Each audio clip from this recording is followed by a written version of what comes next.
Hello everyone and welcome back to another video on the channel, and today we're going to be starting a brand new series here on the channel because it has reached December, which you know what that means? No, it does not mean Christmas movies, it means Spider-Man movies because Spider-Man No Way Home comes out December 17th and I could not be more excited for that movie as I think all of you guys are as well, because it is confirmed that 5 villains from 5 previous Spider-Man movies is going to be in this new release. And so I have been rewatching all the Spider-Man films, I've rewatched all the Sam Raimi movies and all the Amazing Spider-Man movies, and I'm ready to talk about the Sam Raimi trilogy here in this video. I'll review the Amazing Trilogy, or not trilogy, sorry Andrew, you didn't get a third movie. I'll be reviewing the Amazing Spider-Man movies, and I will also be covering and re-reviewing the Spider-Man Homecoming and Spider-Man Far From Home as well in this series of videos. So let's stop wasting time, let's just jump straight into these movies, starting with 2002's Spider-Man, starring Tobey Maguire, Willem Dafoe of course as Green Goblin, who will be returning in No Way Home, and of course Kirsten Dunst and a bunch of other wonderful people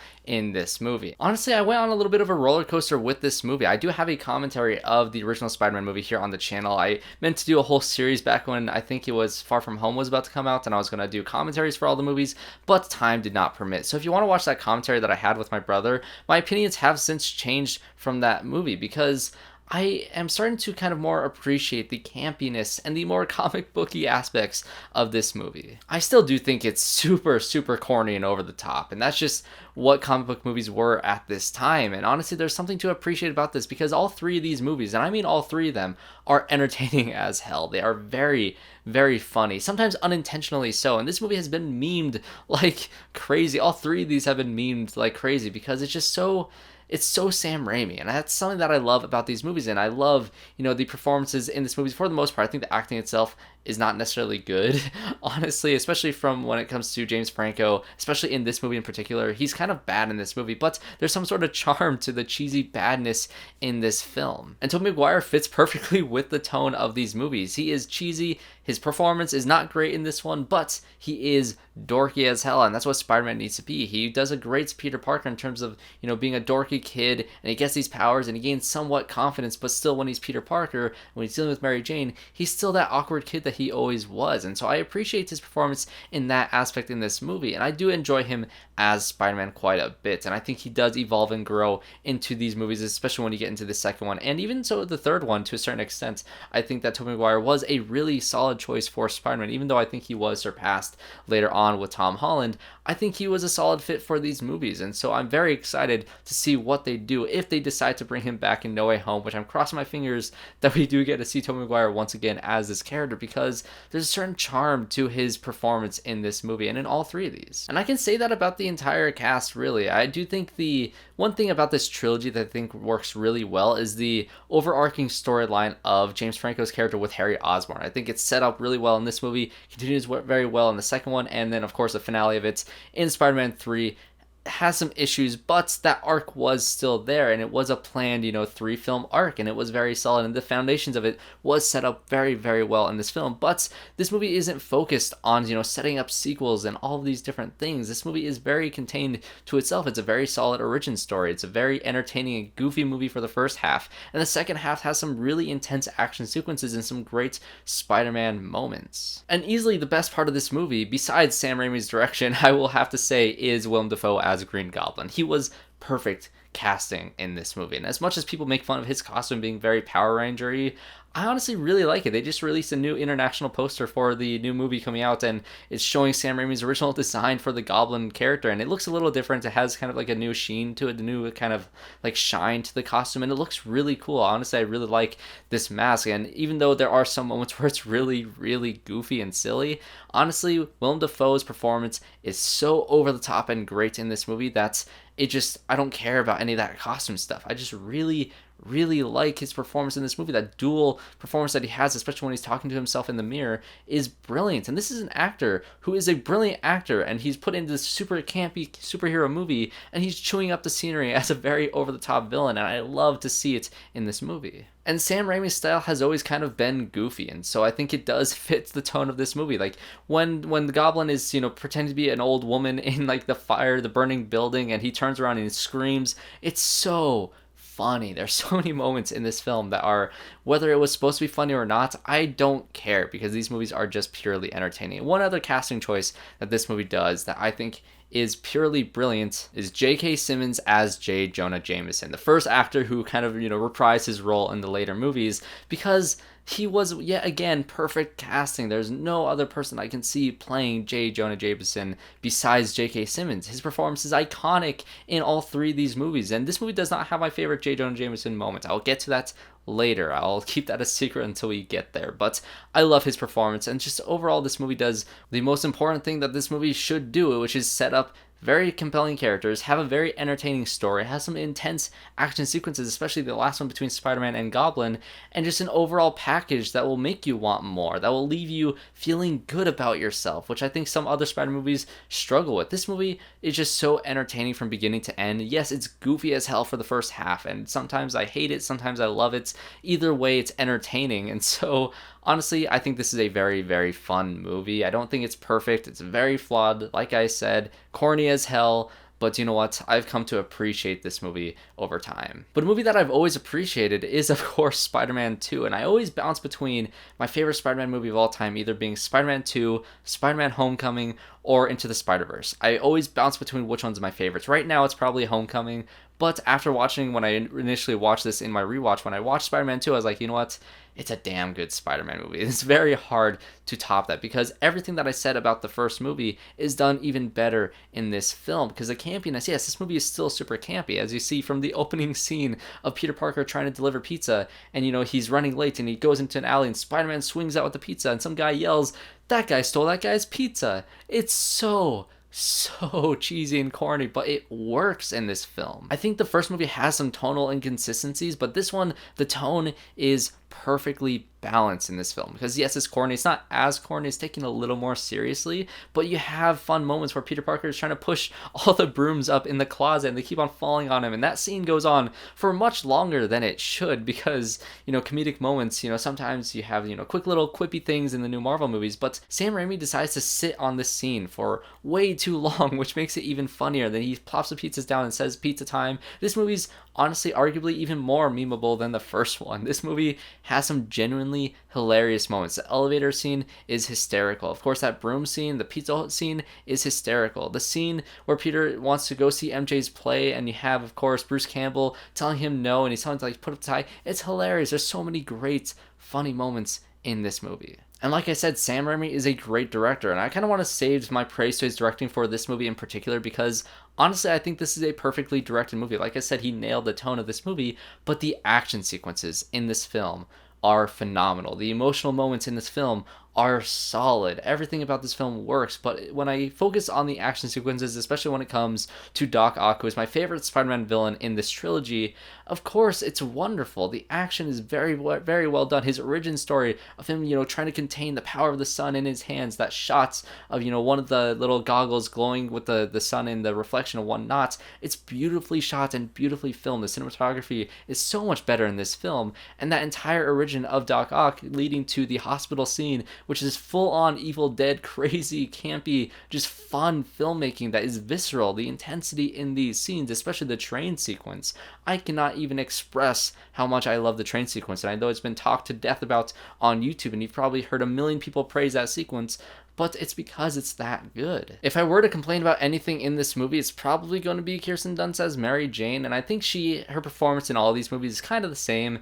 I never really love her as a character because I think she's poorly written in comparison to the other characters, and that's just an unfortunate side effect of how female characters were treated back in the time period of which this movie was made, because Kirsten Dunst is a great actress. I love her in Fargo Season 2, and she just isn't given too much in these movies. In this one, she has a little bit more to do, but the whole back and forth with Peter at times can be frustrating, but you understand, of course, Peter's need to kind of push away his loved ones to protect them, which I think is honestly done a little bit better in the Amazing Spider-Man movies with Gwen, because you have those stakes in that movie. In this movie, it never really feel like Mary Jane is actually going to die, because she survived the famous bridge scene with the Goblin in the previous movie, and so I never really feel the stakes for her, but that still does not dampen the movie as a whole. I think the movie is very well. Like I said, the emotional moments when MJ finds out, that is a great and beautiful moment as he's trying to hold up the building. I think Tobey Maguire is so much better in terms of his performances in this movie. And of course, you have that great scene between Peter and Aunt May, which Aunt May is something that I also haven't mentioned up until this point. I honestly think that this actress is my favorite version of Aunt May. She just has really great speeches and moments of inspiration for Peter that he needs to drive forward. And in that moment where he explains to her that he kind of blames himself for Uncle Ben's death because of everything that happened, it has some impact with him when she walks away and she doesn't react in that moment. That's a very subtle moment. And when they have that conversation after Peter, starts losing his powers and he decides to quit being Spider-Man and he gets talked into being Spider-Man again by Aunt May. And yes, I do kind of believe that she does know that, Peter is Spider-Man, just secretly. She knows that he doesn't want her to know, so she's going to keep it a secret because she secretly knows. I honestly like looking at the film in that way because that speech means so much more if she does know that he's Peter Parker, or that if she does know that Peter is Spider-Man. And also, like I said, that continuing storyline of the 3-film arc for Harry Osborn, I think it really does finish perfectly in this movie. Yes, he's a little bit... I still don't think James Franco is too great of an actor in these movies. He's a very great comedic actor, but in these movies, he's not that good.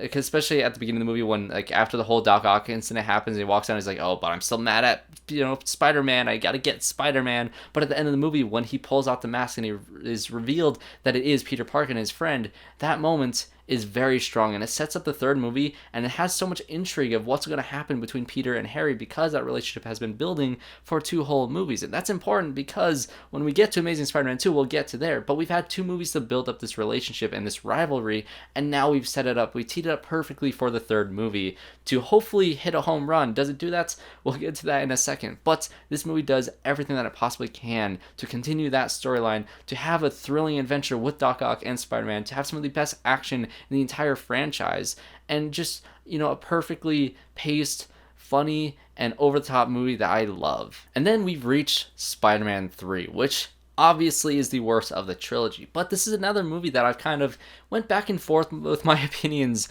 on this film, and I do think it's still better than Amazing Spider-Man 2. It's definitely better than Amazing Spider-Man 2 because I literally just finished watching Amazing Spider-Man 2, and that movie's bad. This movie is really bad. Honestly, the pacing of it, the back and forth of it, of, focusing on all these different villains at different times, and the pacing in the film, there's a lot of boring moments in this movie. However, this movie is so bad that it is hilarious. This movie is the funniest movie of the trilogy by far. And sometimes I do think the movie's trying to be funny. Sometimes I think it's just unintentionally so painful that there's nothing you can do but laugh at what you're watching on screen because this is happening.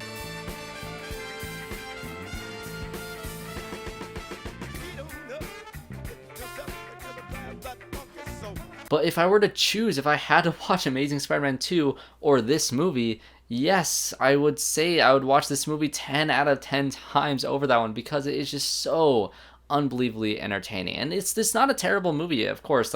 There are things in this movie that I like. So to start off listing them off, I was very excited to see the Harry Osborn storyline continue in this movie. And honestly, I think he should have been the only villain in this film because it teed him up perfectly to be that force of antagonism, and he never really gets a chance to shine. The movie opens up with a very intense action scene between Peter and Harry, and yes, the visual effects are a little bit rough, but the visual effects in all 3 of these movies can be rough at times, and honestly, that doesn't inhibit the story too much when it comes to this movie in particular, with that scene, with them fighting. And of course, there's some great moments of Peter trying to get the ring because he wants to propose to MJ, and that just adds so much more stakes to this fight. It's just not a fight between 2 friends that you've, built up between 2 movies. The stakes are already high for that. We've also had a relationship with MJ that's been building up for 2 movies as well, and this ring has some importance because Aunt May literally just gave it to him, and it has meaning with Uncle Ben, and it just perfectly ties up. This could have been the finale of the entire movie, but this is the opening, so you're thinking, oh my gosh, this movie's opening great. Honestly, the first 30 minutes of this film is very, very exciting because you have,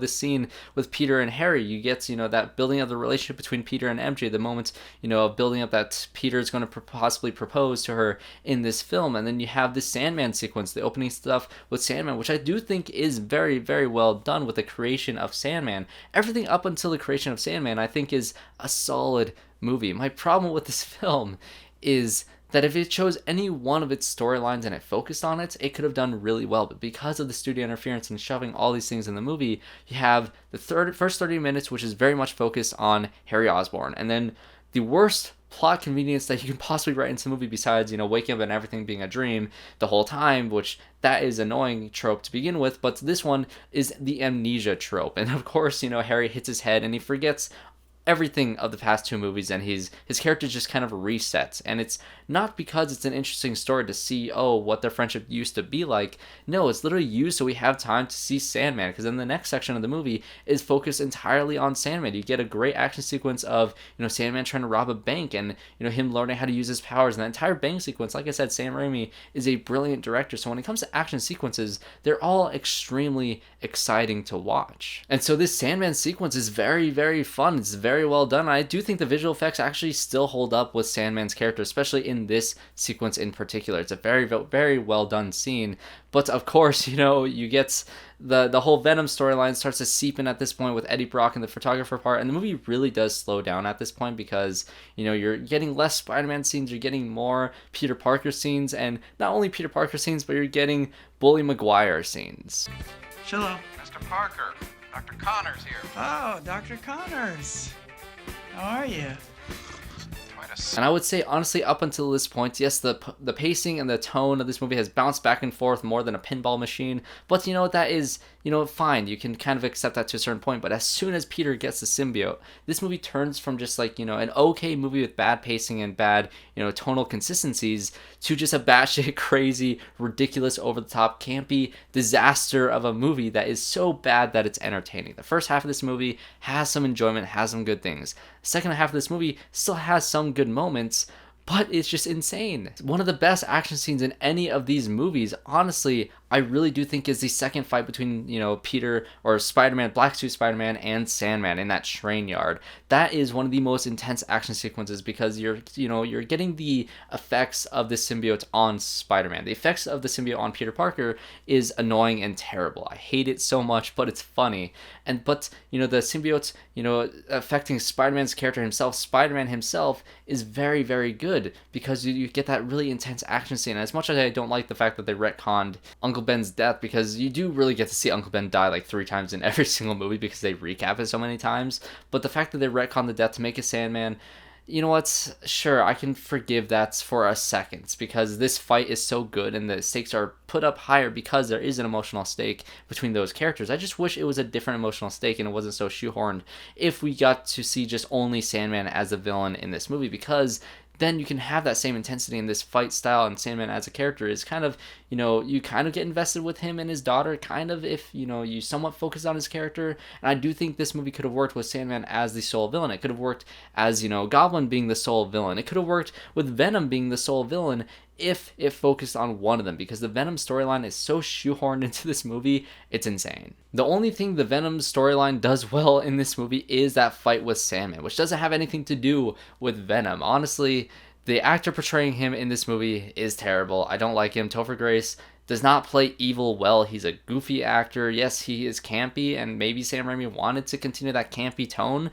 but this movie had some really dark moments with the symbiote, and you're contrasting that with really goofy over-the-top moments with said same symbiote, because yes, you get that infamous Peter Parker dancing scene, which that one is so bad that I can laugh at. But what is absolutely unforgivable is that scene where Peter takes Gwen to the bar that MJ is now singing at, and he essentially is like an abusive boyfriend. They have this argument, and he literally slaps her. Like, at that point, relationship gone. You've ruined the entire thing that you've built up with these two characters for the 3-movie arc that they've had, and their relationship ends in this movie kind of in shambles. Their relationship is destroyed to a point that is almost irredeemable, and so it just leaves on such a sour note with their relationship by the end of this movie that I don't know how to feel about it. But of course, you get the giant finale with all the villains now coming together. Literally, villain just runs into Sandman accidentally on the street, and they're like, you know what, let's team up to fight the spider. And they have that whole sequence. And the finale of this movie is very well directed. The action is great.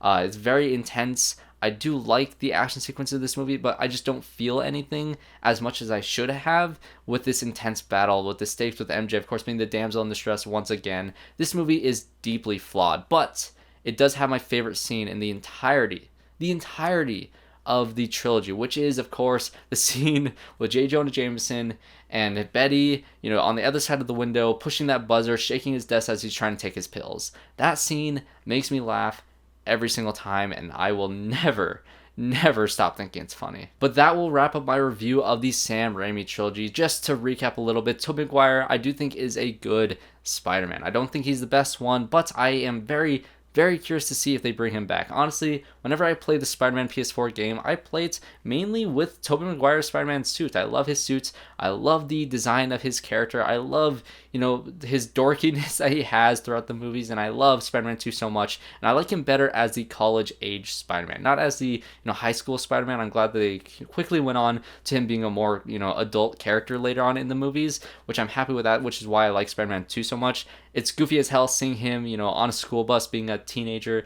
Does not work at all, but I do like him as a character. J. Jonah Jameson is perfect casting. Some of the villains are very solid on their own. I'm very excited to see Willem Dafoe come back, Alfred Molina come back, and Thomas Haden Church come back as those characters in No Way Home. I'm so excited to see what they do with those characters and have some sort of maybe resolution for them in this future movie, because I'm excited to see different what-if versions of those characters in a different universe, because why not? So that is my review for the Sam Raimi Spider-Man trilogy. What did you guys think about it? Comment down below what you guys thought. I'm curious to hear all of your, updated opinions 20 years later almost of some of these movies, because they're fun as hell. They're very entertaining to watch. So thanks guys for watching this video. Subscribe to the channel to see more reviews just like this one. I will have one for the Amazing Spider-Man duology soon enough, and I'll be talking about the Tom Holland, run in the MCU, as well as maybe I'll do Spider-Verse again, but I do have a Spider-Verse review. So that'll be it for this video. Thanks guys for watching, and I hope to see you all